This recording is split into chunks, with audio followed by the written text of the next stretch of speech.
So hello everybody, and welcome back to this, the final session of the first day here at the Sub-Sahara Spectrum Management Conference. So I hope that you all managed to enjoy and follow one of the two showcase sessions that we had running just about an hour or so ago. We did have the two sessions running in parallel. So a quick reminder to you all, now is probably a good time to mention it, that recordings for all of the sessions for today, so for the showcase sessions and for all of the other sessions, will be available to you, will be made available to you, sorry. They're going to be emailed out immediately following the conclusion of each day's proceedings. So you'll receive an email with links to how to access those, and also how to access all of the presentations, the slides that are made throughout the day. So it'll enable you to go back and catch up with the showcase session that you weren't able to follow, and also any other bits that you might have missed throughout the day. So it's been a busy day already, and we have one very interesting session left, and we're delighted to have all of the panelists with us here now.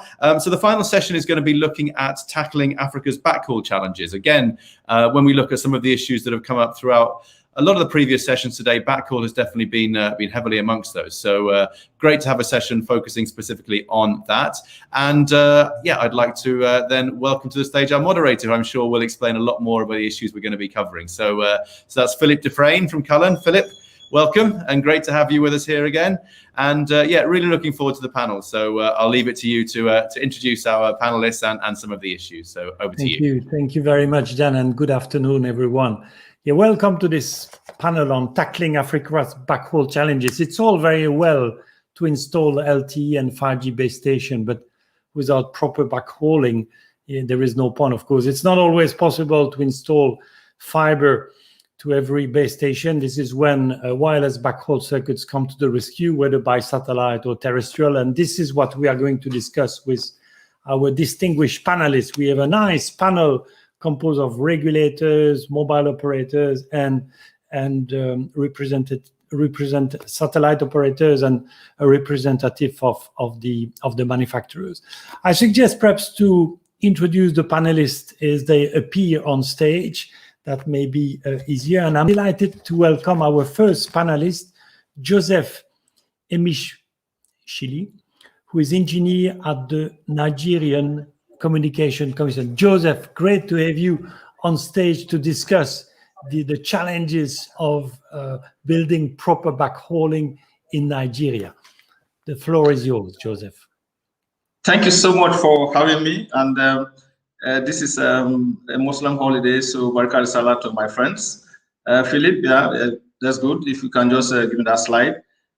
We'll be talking briefly on backhaul, and we're looking at the challenges on how to tackle it. On the little bit of the outline, we'll be looking at the deployment scenarios, we're looking at the trends, then general challenges, then what are we doing in Nigeria, what approach are we trying to use, and what are the considerations from ATU, where we actually come from. Next slide, please. Yeah, great. So depending on your understanding or the scenario, the dimension you want to look at backhauling can be looked at in two distinct ways. You can actually be looking at a link between core to backbone or edges of nodes in the network. Now you can also look at point-to-point scenario links using conveying traffic and digital information from one network across several links. It's also an essential tool in looking at supporting technological advancements in the evolving telecom trends. Next slide. Now, looking at the deployment scenarios, what we all know basically is we have the wired and the wireless system. So deployment of backhaul can broadly be classified into these two major ends. But basically what we're looking at today, which is much more modern, is the issue of fiber, then the microwave links, which are the most commonly used because of the enormous capacity and because they're very also cost effective and a little bit more veritable in terms of use. And maybe as we continue this conversation, I'm going to take you through what we're doing, especially on the E-band, which is an enabler in the Nigerian backhaul network, especially in this upcoming 5G area, because the release of E-band spectrum is very, very important, and as a step to accelerate IC development, especially in Nigeria and the sub-Saharan Africa. Next slide, please. Yeah, from what we saw from the latest research, especially from publication from GSMA, we noticed that microwave was responsible for nearly 57% of macro backhaul links in 2017, while satellites was just about 1.9%. But now, from what we're seeing today, because of the modernization and the advent of a lot of issues in coming up with development in satellites, this situation is changing. About fiber-based backhaul is responsible for about 25.6% macro cells as at that 2017, and projected to rise at about 40% in 2025, as you can see in this diagram. But I'm sure in course of this discussion, we're going to give more details in most of this drawing as depicted here. Next slide, please.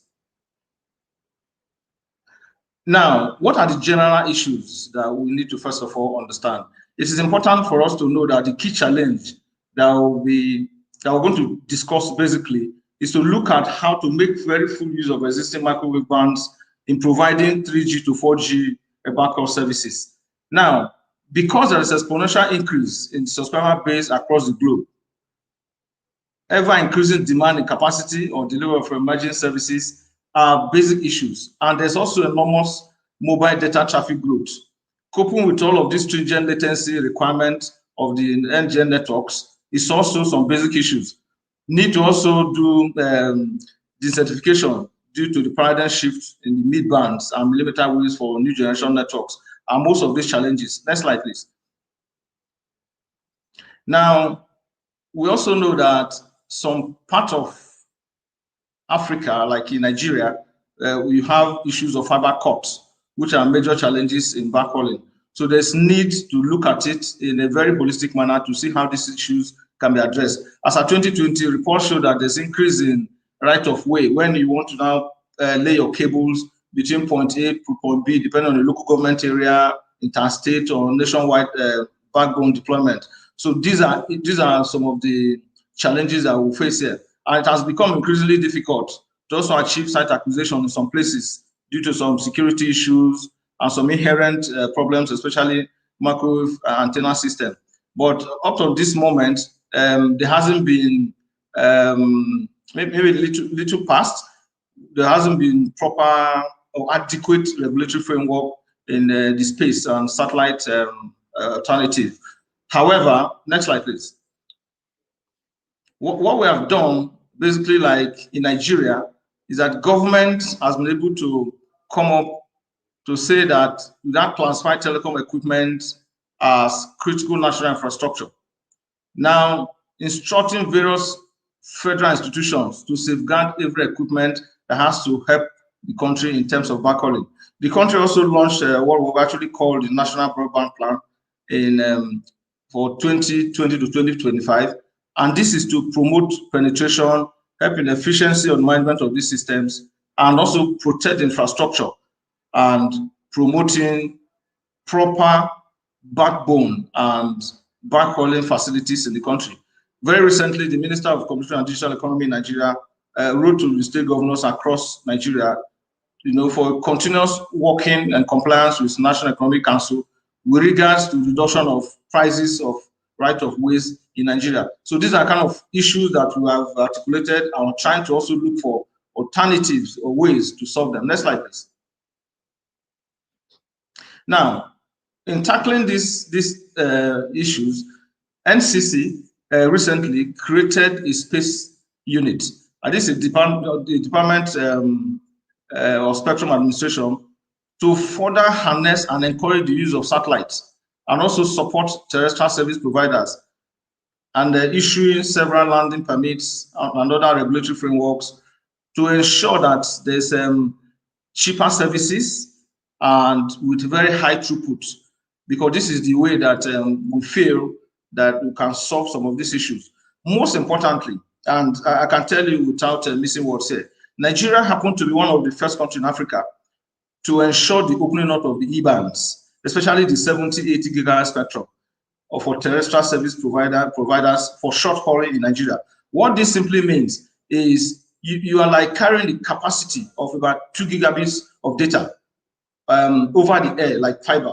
So this is one of the solutions that we have been able to look at in Nigeria to see and to help service providers in ensuring that there's proper backhaul, even though it's on a short level, so that when you have obstructions and you are not able to draw in your fiber, you can actually do a short haul on E-bands. And we know that even opening up of all the E-bands and licensing them is a veritable tool to achieving proper backhaul in Nigeria.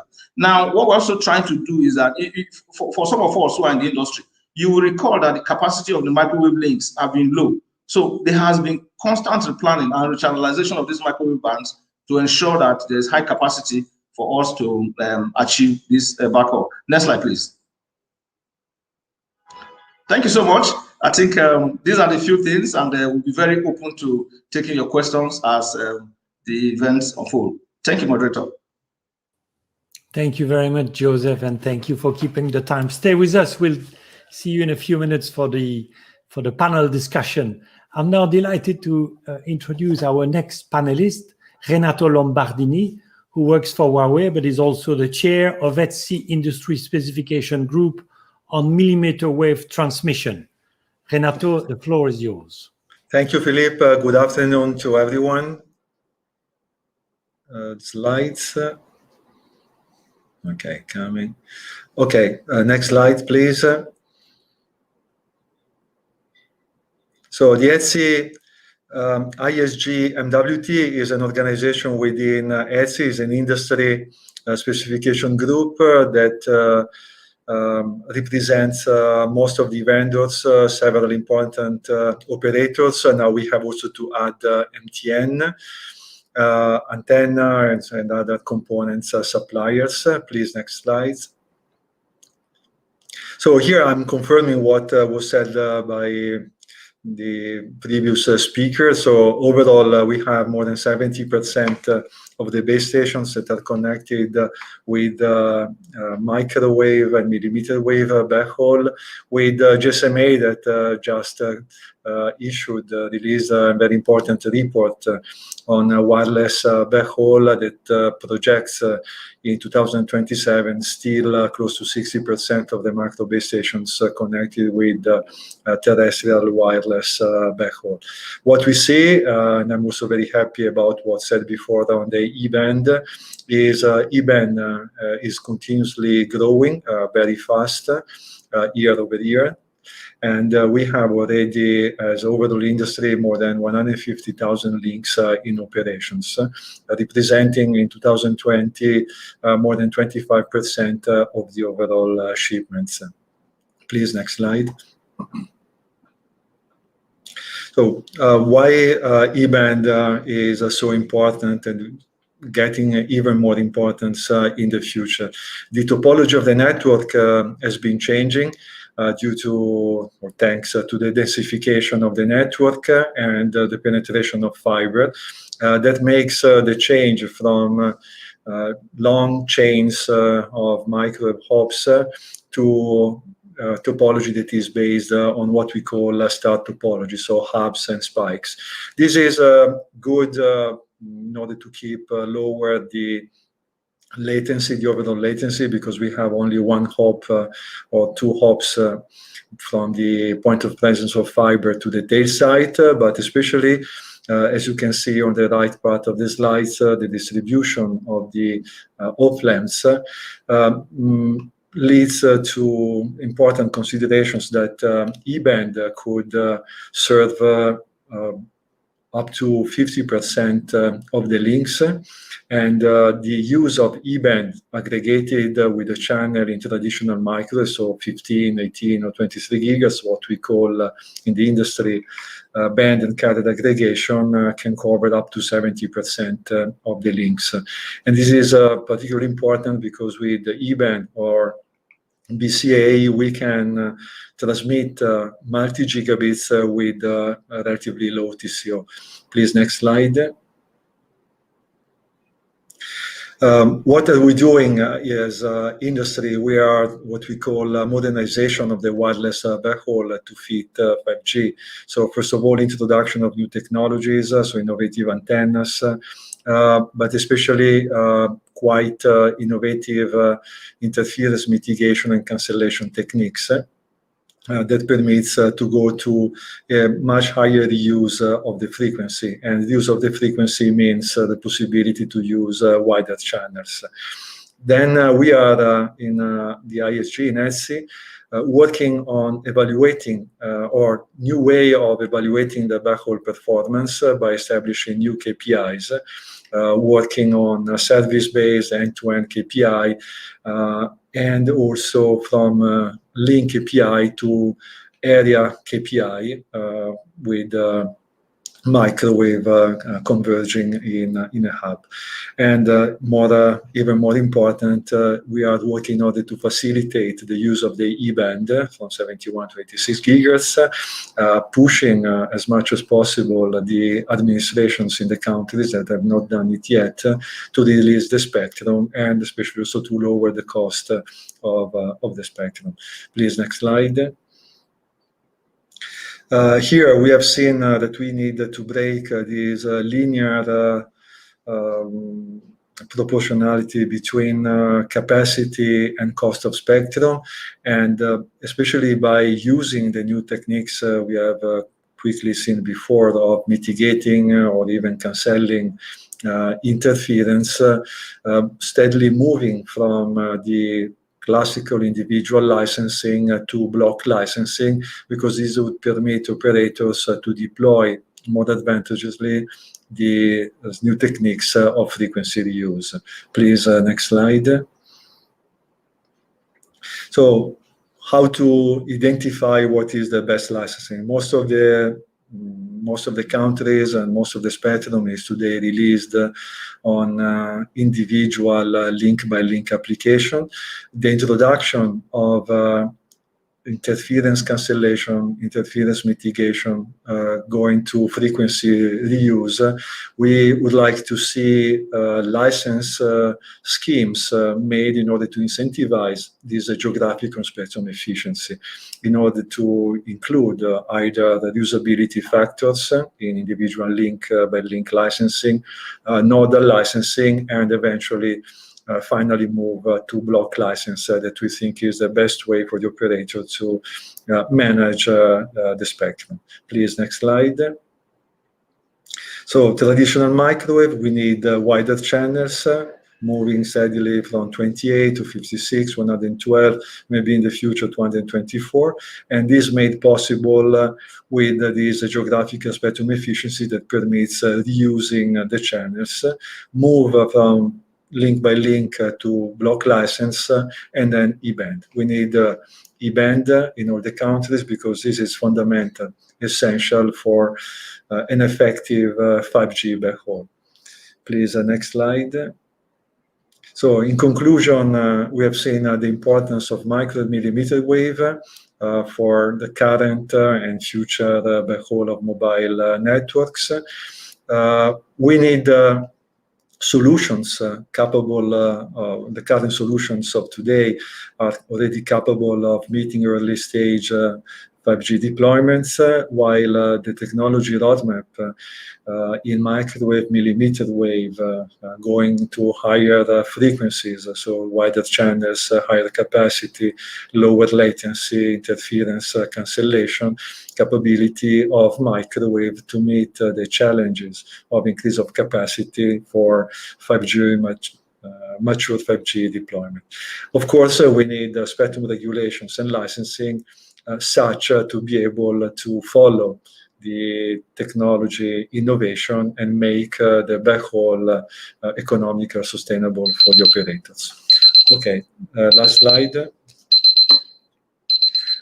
You can follow us on our website, and you can find a lot of publications, group reports, documents, white papers that can make E-band or other frequency bands easily explained for deployment. That's all. Thank you very much, and looking forward to your questions. Thank you, Renato. Fascinating, especially the chart that where you show the dramatic increase in the capacity of wireless backhaul in the last few years. It's really, really hard to believe. Really hard to believe. You wonder why you need fiber? Well, we'll go back to that. I'm teasing you. Let's now move to our next speaker. I'm delighted to welcome Jerry Collins, who is Director of Product Management, Mobile Network Satellite at Intelsat.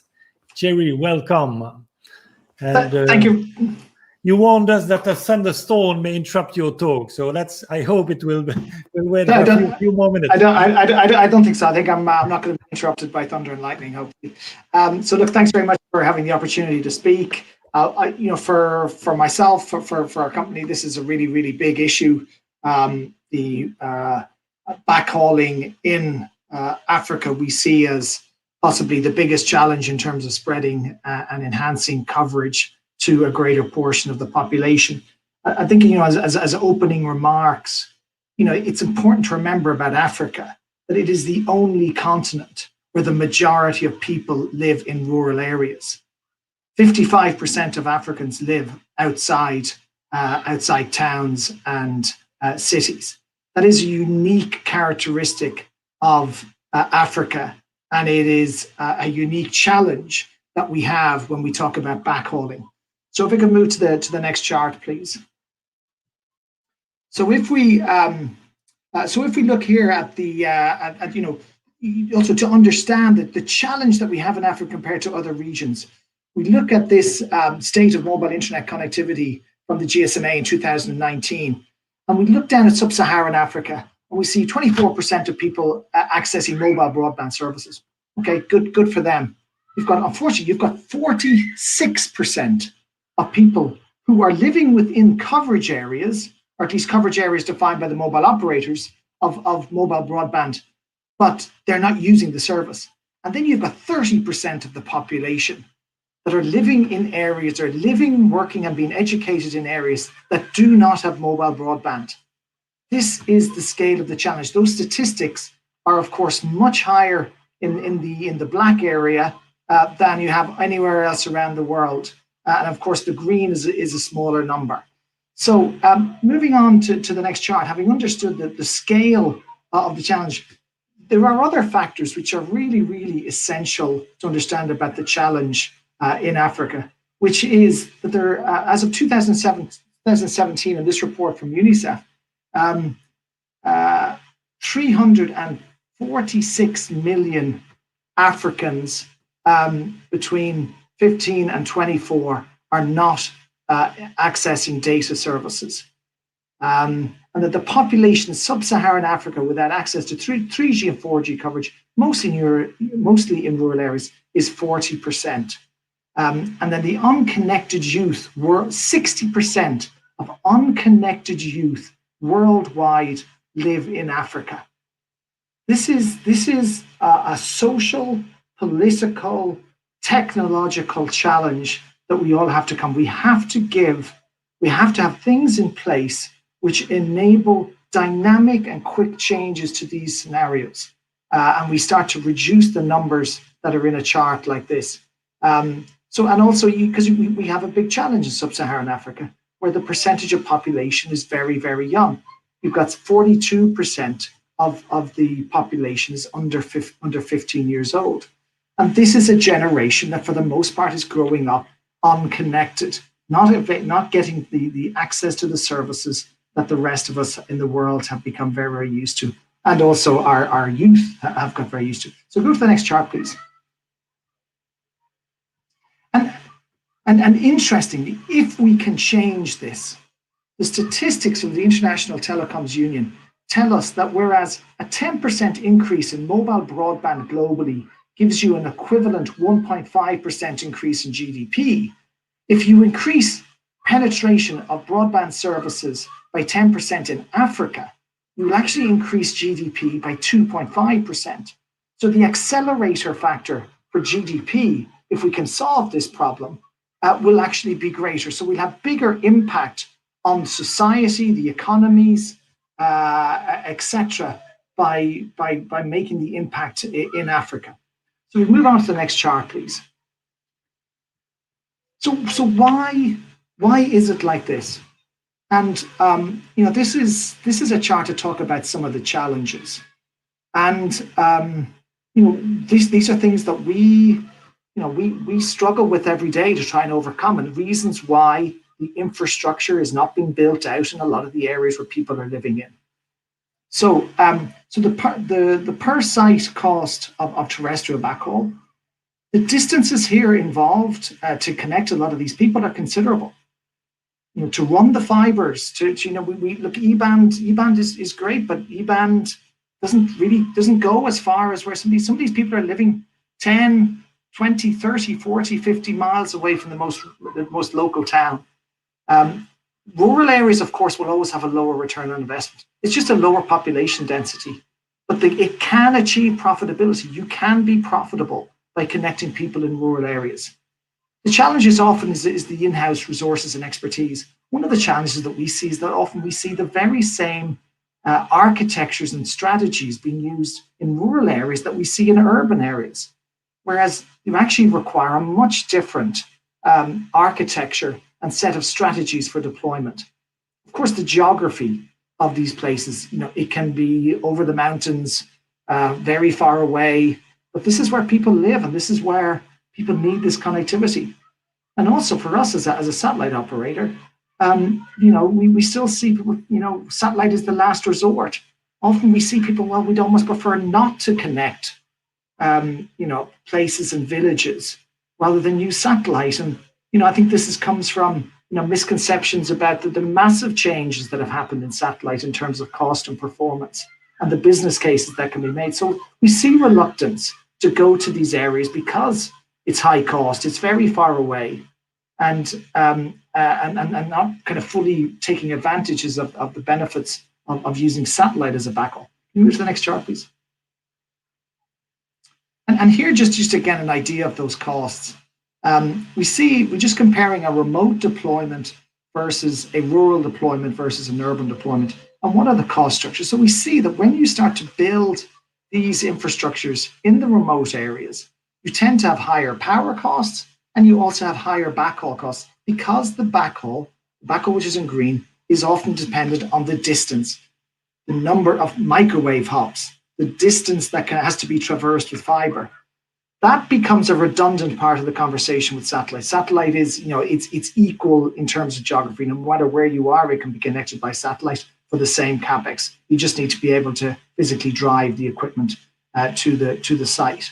So we see limitations, we see challenges, and also we see challenges again that if you deploy the same types of technology, which use the same amount of power and the same architectures in the rural areas, the profitability will be considerably less. So that we often look in remote areas at small cell technologies. We look at solar technology rather than generators, so we can reduce the overall capex and you improve the ROI. So we look at different deployment strategies compared to what you will get in urban areas. So last chart, please. Next one. So that's why we talk about the advantage of satellite backhaul in terms of ubiquitous coverage. It can be cost efficient, and also what we were able to deliver now is much more high performance satellites in terms of the speeds and reliability that we get. I'll just say one anecdote. There's a very interesting story which is broken today, which is about a company called Africa Mobile Networks, which has received funding from a private equity firm of just under $40 million to deploy satellite-connected base stations in rural Africa across a number of countries. I would encourage you to look at the press release that's been announced. It's Metier is the private equity, Africa Mobile Networks is the company, and they will be deploying satellite-based cellular services in many countries in Africa together with their MNO partners. And I think is a really great example of what can be done to turn this situation around. Thank you very much, Philippe. Thank you for making such a clear and strong case for satellite backhauling. We'll come back to the roadblocks in a minute. Perhaps to get us rolling in this panel, Mayor, I would ask you, as a representative of the mobile industry here, give your perspective. So let me introduce you first. Meir Bat, you're the head of transmission planning. So you've got the ideal job, I think, to comment on what we've heard so far at Airtel Africa. So what do you make of what you heard so far, Meir? Whatever I have heard so far is very interesting, actually.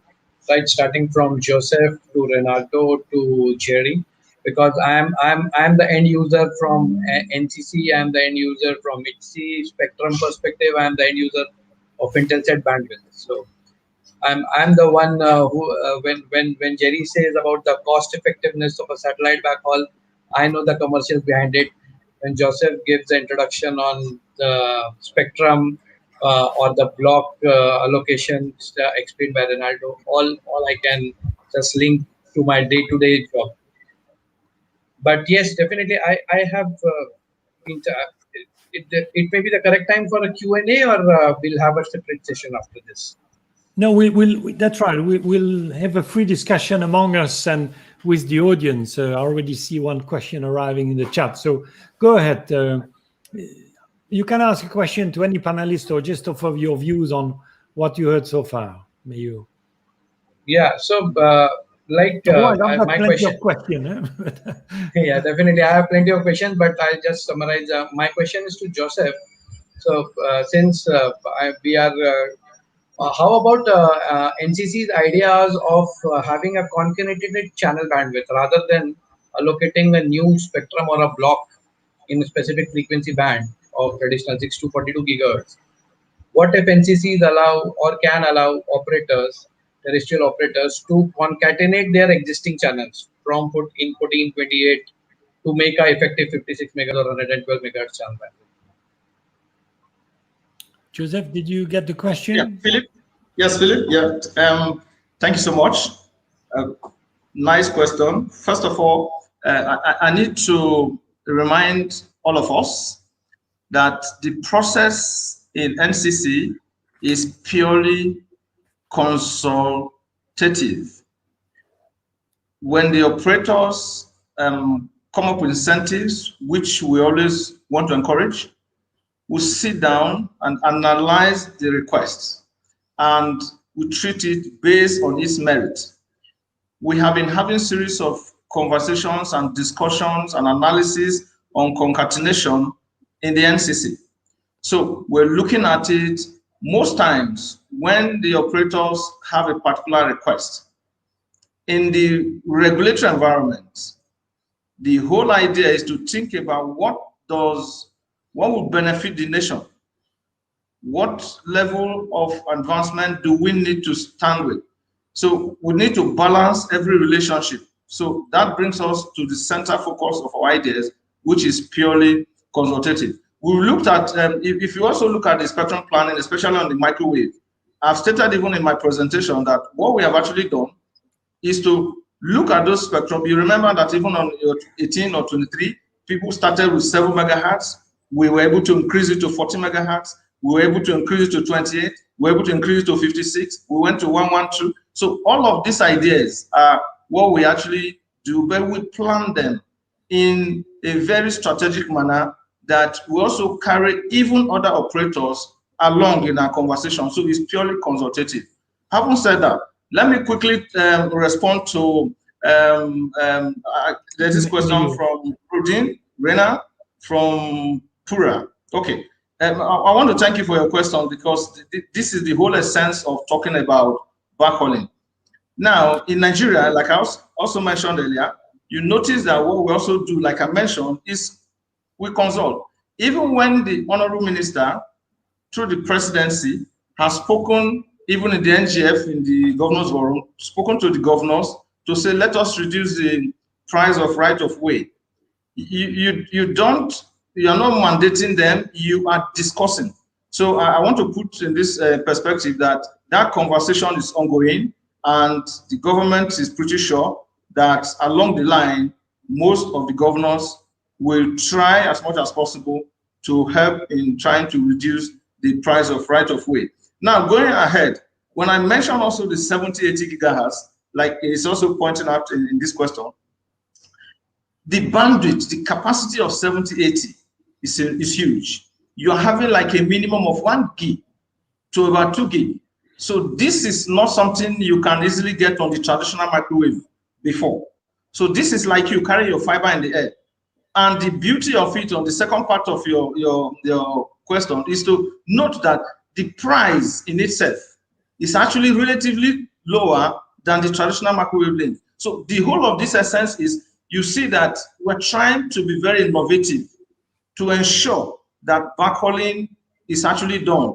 And like I mentioned also in my presentation, you notice that because we attached a lot of importance to backhauling, that's why we rose up and took this decision to say, okay, look, we want to be the first to ensure that this is done and let others copy. When I was listening to Renado's presentation, he articulated most of the facts that we thought of and took cognizance of before coming to take a decision that 70, 80 gig should be open to the operators. And I'm sure Airtel, and like if you check your network system, you see that this one spectrum that we have also said the operators can take advantage of, and it's working.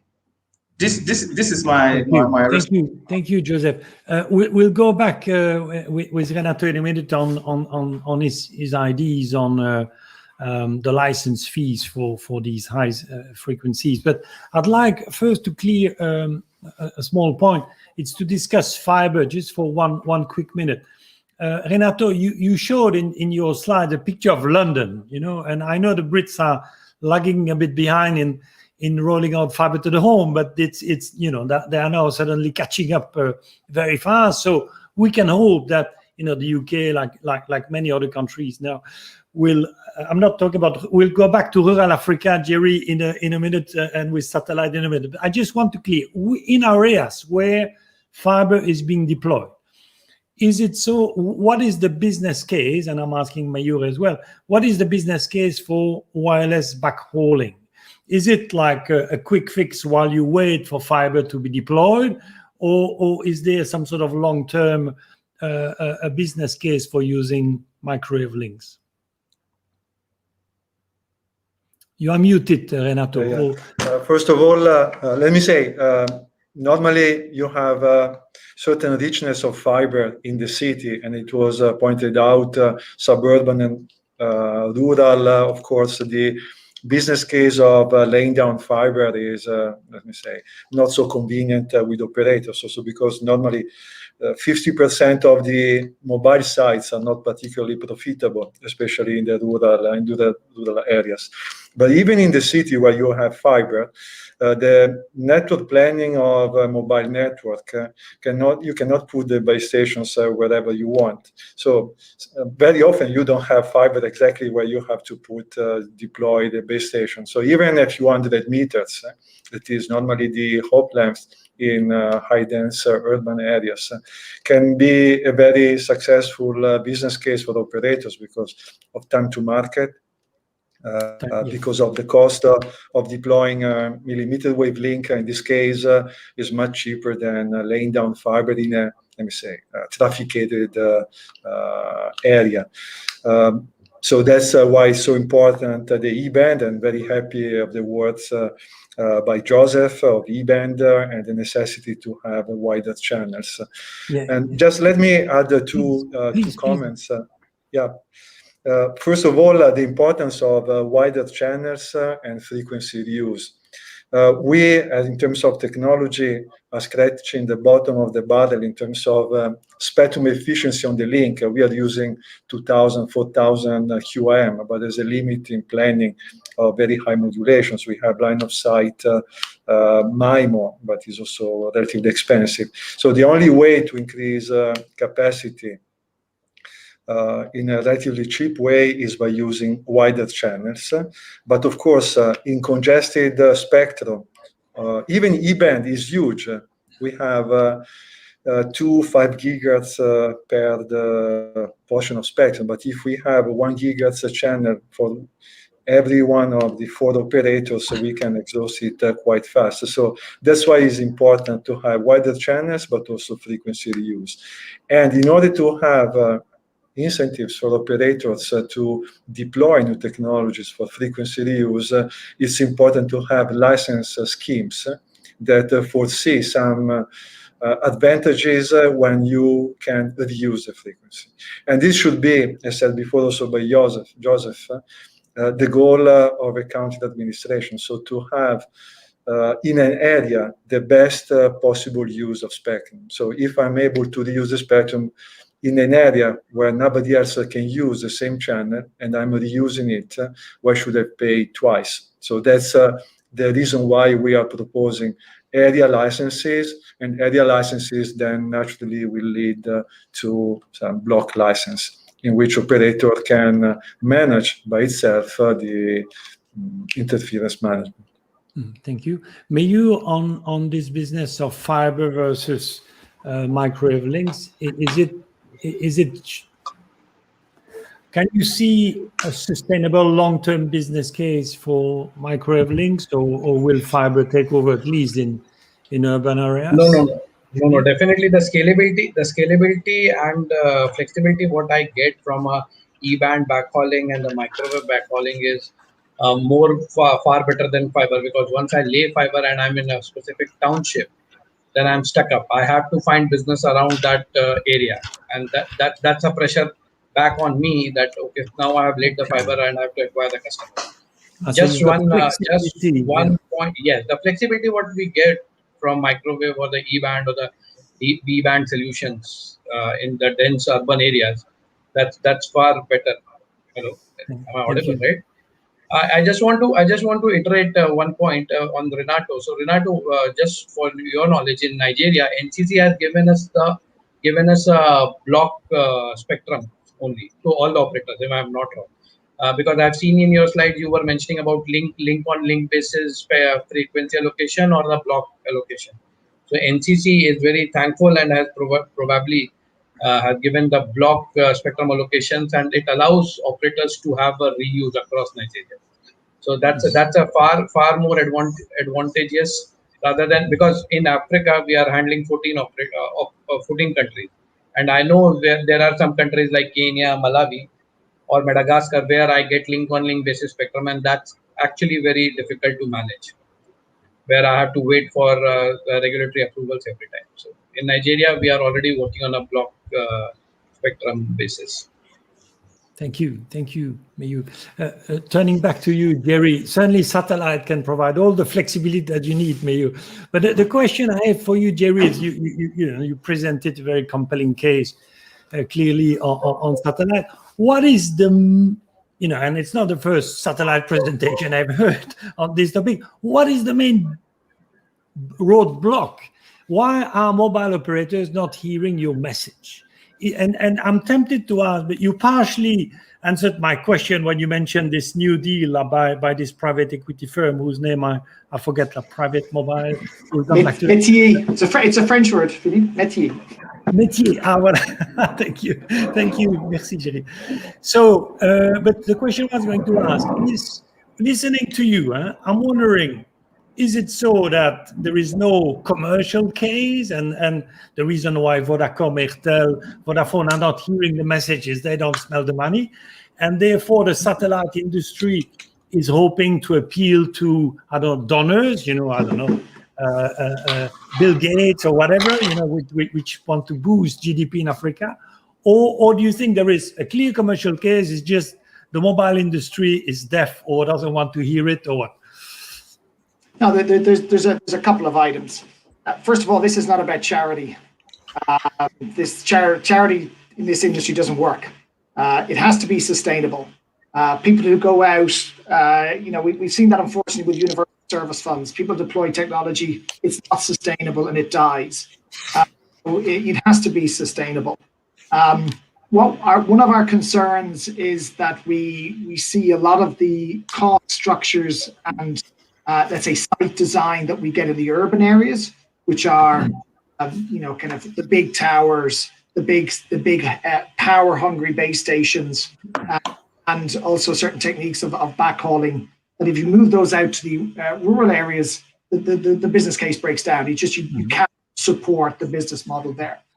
And we're very honest with ourselves, is that we understand if a mobile operator has $10 million to spend and they want to get the best return on investment, they're probably going to go to the urban areas where there's slightly richer people and there's more people in terms of density. So there's an incentive, there's almost a disincentive for the mobile operators to go there. So we have been very strong in encouraging building models which show that when you deploy in rural with satellite, it is profitable. We have demonstrated that, I would say, in almost every country we've gone to. What we then need to demonstrate to is then to investors who will be private market investors, not Bill Gates and people who want to kind of solve very, very good work, but it has to be sustainable. People who will come in and invest. And that is why actually this deal today is really, really important. Because what you've got is private sector investors coming in and saying, I believe that this is profitable. This particular company is an excellent company, right? We've also invested actually. And we believe that they can deliver rural connectivity to Africa at affordable prices using all the models, the lower density cell site, satellite backhaul. So look, we have to. We heard you. Let's ask Mayu. You heard again. The case. Why are you not buying from Jerry? No. I am definitely the user of Jerry. So when you say why you are not buying from Jerry, so Jerry knows. Airtel Africa is one of the major users from Intelsat, and it's not only one opco. We have a good business with Intelsat in 4 or 5 countries. Okay. The real problem when it comes is on the rural connectivity. You definitely don't find such type of investors who are interested to like I take a typical example of DRC. DRC as a country is a huge country with the population spread across the country, and then finding an investor or a private firm who is interested to provide a coverage in a town is not possible. Jerry knows. That's the fact. You can find it in a mining area where a company or a private firm is ready to invest. But then it does not make a sustainable case, as Jerry is explaining. The power hungry base stations, right? I can move out for a rural sort of connectivity, but then my business case is mainly voice concentrated. Then it's not data centric.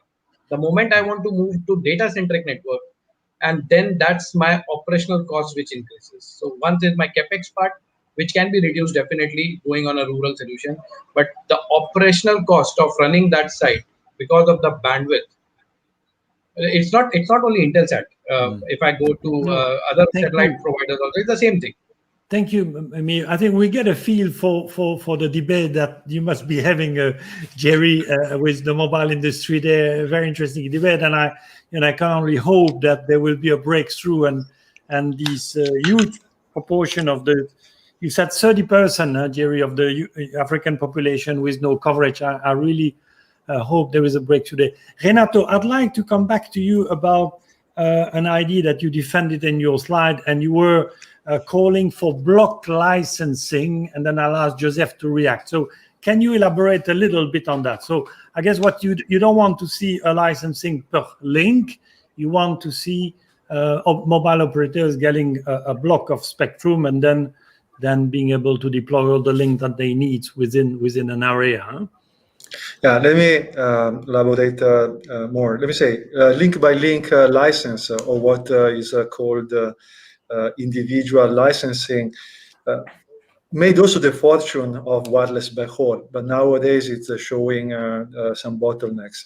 The first one is that we have in a country. Now I don't know exactly the number, but in a country like Nigeria, I expect in the order of 100,000 microwave millimeter wave links, and not only individual links.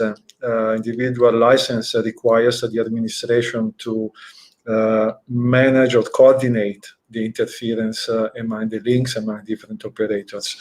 And this is definitely a very big workload. Second, individual licensing does not take into account advantages in technology, as I said before, in the sense that if we want to have wider channels, and if we have the possibility to reduce interference or even cancel interference, so that we can go to sort of frequency reuse one, we need a license that can permit operator to manage the links by themselves, because this interference reduction, interference cancellation is available only on links that belong to the same operators, of course. Reduce the burden on administration and incentivize operators. So if, let me say, we have with individual licensing 4 links, 56 megahertz, and they want to go to 4 links at 224 by using the same frequency. Why should they pay 4 times when the spectrum used in the area is the same? You made your point very clear. Let's go to the regulator. Joseph, less work for you, more efficiency, more bangs for the bucks out of your spectrum. So you should call for this, no? Thank you so much. Basically, maybe before I jump into that, I quickly just want to respond to the conversation between Airtel and the satellite. As a regulator, here, the interest here is a balance. You wouldn't say because you need the fiber, therefore you don't need the satellite. You won't say because you need satellites, you don't need the terrestrial. No, we need each other. So what we do is to encourage, and that's why I mentioned in my presentation that the NCC had gone ahead to create a separate unit that is going to handle satellite issues, landing permits, and all of that, just to make sure that we have the benefits of satellite back here. Now, on the terrestrial axis, we are doing as much as possible, like we talked about concatenation, trying to increase the bandwidth, but most importantly, I'm responding to the last comment. You understand that as a regulator, you don't need to be chasing an operator to be applying for an individual link. Look, you need to look at the terrain and the administration where you are. Nigeria, for instance, is a very huge country with a huge landmass. You don't need to be pursuing it to say, look, I put a point A on 11 gig today, 6 gig tomorrow. You don't need to do all of that. So you do a bulk allocation. So they go and use and they return. Then for every coordinates that they use, they return back, then we verify and billing is done appropriately. It saves you a lot of headache. And in terms of coordination, in terms of planning, and in terms of, most importantly, interference resolution. So you'll be on top of your game. Otherwise, you won't make progress. Imagine your major MN who's coming to you every day with one application and just need one link A, and you do that. I think one of the essence of this conversation for us to learn from each other and see what we can do better at the end of the day, taking back to our administrations and co. But as a regulator, ours is always to strike a balance, and we want to also, you don't also need to micromanage your operators, because you need them to be able to perform. Quality of service is very important. Quality of experience is very important. If you begin to micromanage them, at the end of the day, you don't get the results that you desire. So giving bulk allocation of spectrum is very important. And that's the last point, just the last point. I'll be more than happy to give more information and discuss with our friend from this is from Peru, Rodney Rama. I'm sorry if I'm pronouncing that name wrongly. So that we'll be able to have a very good understanding. And most importantly, I must also say here that in terms of our fixed service, especially the FS bands that are used traditionally, from the 6 to 42 gigahertz of spectrum, which you are now doing on your microwave, you must, like I said, you must manage it properly. Otherwise, you will be running helter-skelter trying to have interference issues. This is just the point I'm making. Thank you, Joseph. One question, factual question, perhaps Jerry or Joseph, you can answer it. We've got Cesar Guterres asking, what is Jerry, your favorite satellite band for satellite backhauling? And I can already see a fight with the mobile industry there, but go. Oh, yeah, okay. So look, there's kind of 3 main bands that are used across Africa. There's the C band, which is the lower 3 to 4 gigahertz bands. Great if you're in a rainy place, some more spectrum, and also not so great if you want to avoid fights with mobile operators who want to do 5G. Then you've got KU band, which is in the kind of teens, which is pretty good performance against rain, and you've got good capacity. You've got a lot of availability. So, for example, Intelsat we predominantly deploy using KU band, particularly across Africa. And then you have many operators in Africa also using the KA frequencies, where you have a lot of capacity, but then slightly weaker performance against rain and weather, etc. I hope I've been impartial there Thank you. Absolutely. Very, very good. Renato, perhaps since we are discussing spectrum bands, in your presentation, you alluded to the W and the D band. I had never heard those words before. So this is even higher than the E band. How far is this away? I mean, presumably they don't need to be clear. Nobody's using them. Am I naive? Am I right? And on the technology side, how many years is that away from us? Is it manufacturers ready to ship? Or? Yeah, as industry, we are mostly interested in the D band that is around 150 gigahertz. So we have already, together with, Huawei, but also other vendors, conducted experiments to test the propagation channel. And we think it is possible to cover up to 800 meters, 1 kilometer.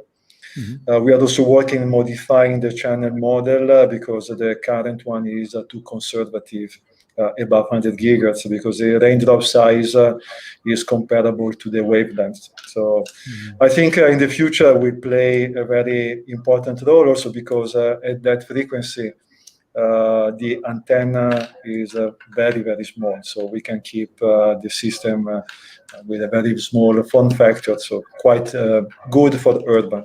Let me add one thing, because we discussed about E-band, but microwave has always served well also the rural areas, in the sense that microwave in frequency bands like 6, 7, 8 gigahertz, 15, you can cover very long distances in excess of 50 kilometers with a capacity that is quite high for what may be the backhaul of an evolving mobile networks, also in the rural areas. Yeah, thank you, Renato. Thank you very much. Joseph, in your slide, you mentioned a very sad issue, which is not limited to Nigeria. We experience the same across the world. It's vandalism, and the theft and so on. I mean, you can steal Jerry's satellite, but when you look at the various technologies, copper, of course, in the days of copper, that was the number one thing that people could steal to resell. How does vandalism and theft, how do the various technologies compare to each other? Fiber, microwave links, where is the problem most acute? Okay, thank you so much, Felipe. The issue of fiber cuts is mostly all over. But here, sometimes you have some security challenges, and there are some attempt, probably road construction. There are some that are probably just some malicious tendencies, and that you only experience on fiber because it's late and people can have access to touching it. This you won't see in terms of microwave, because people are not going to be jumping on top of towers to go and remove microwave antennas and all of that. But the beauty of this is that there is now an element that looks like a solution that's on ground. And that is what we are trying to explore. Very recently, the government of Nigeria, and I read a couple of papers from other administrations that are trying to do what is called the dig once policy. Now, what this has come to do is to create a scenario where you have the opportunity to just have a particular dot, and like what Nigeria is doing, you have, since government has said this is now a critical infrastructure, therefore every form of security is on top of it. Every government agency is to ensure the protection of this particular infrastructure. So now with this dig once policy, you now have the opportunity to have a cross dot. But what is happening at the moment is that you are doing that at the metro level, which is national, but you need to also consult to ensure that it goes through the state, and the local government. Now, if that is achieved, Joseph. 2 things. Yep. Sorry, just I'll round up.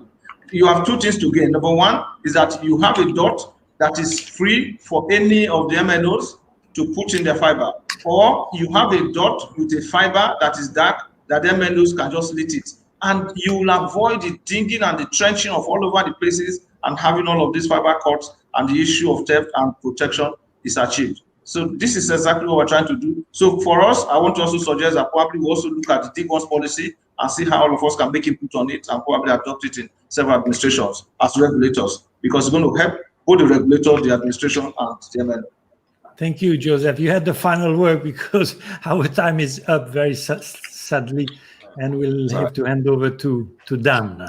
But so thank you all for your great contribution. I learned a lot during this session. I'm sure it was the same for people in the audience. And I really want to thank you for your contribution. Welcome back, Dan. Thank you. You should give us 1 more hour to discuss Backhaul. I wish I could. I think we need longer than that even. So, but Philippe, thank you so much, and thank you as well to Joseph, to Jerry, to Renato, and to Maya for yet another fascinating session. And yeah, we definitely could have continued that discussion, but really, really interesting. So thank you all very much for that. Really do appreciate it. So that's just about it for today. So I think we've had 3 fascinating discussions, as well as our first round of showcases. So 5 sessions in all today, and really have had some interesting thoughts and some interesting discussions from our speakers, and also from you in the audience. So thank you all out there for your questions and for your comments that you've been putting in the chats as well, which really is appreciated too. So we're back again tomorrow. So we start again tomorrow at 10:30 Central African time. And the theme tomorrow really is going to be focusing very much around WRC. So we're going to be looking specifically at some of the key issues ahead of WRC. We're going to be focusing on things like the UHF band, the C band, and the 6 gigahertz band. And also, because it's not all about IMT, we're also going to be having a session which is going to be looking at some of the other non-IMT related issues ahead of WRC 23. So all that to come. Yeah, as I said, we start at 10:30 Central African time again tomorrow. So please do make sure you're back here for that. All the recordings from today, all of the slides from today will be sent out in an email to you shortly. The links to those, you'll be receiving those shortly. And yeah, hope everyone has a fantastic evening. Thank you again for your participation today. Thank you to all of our speakers, and looking forward to seeing you back here again tomorrow at 10:30 for day 2 of the conference. Thank you, everyone, and goodbye.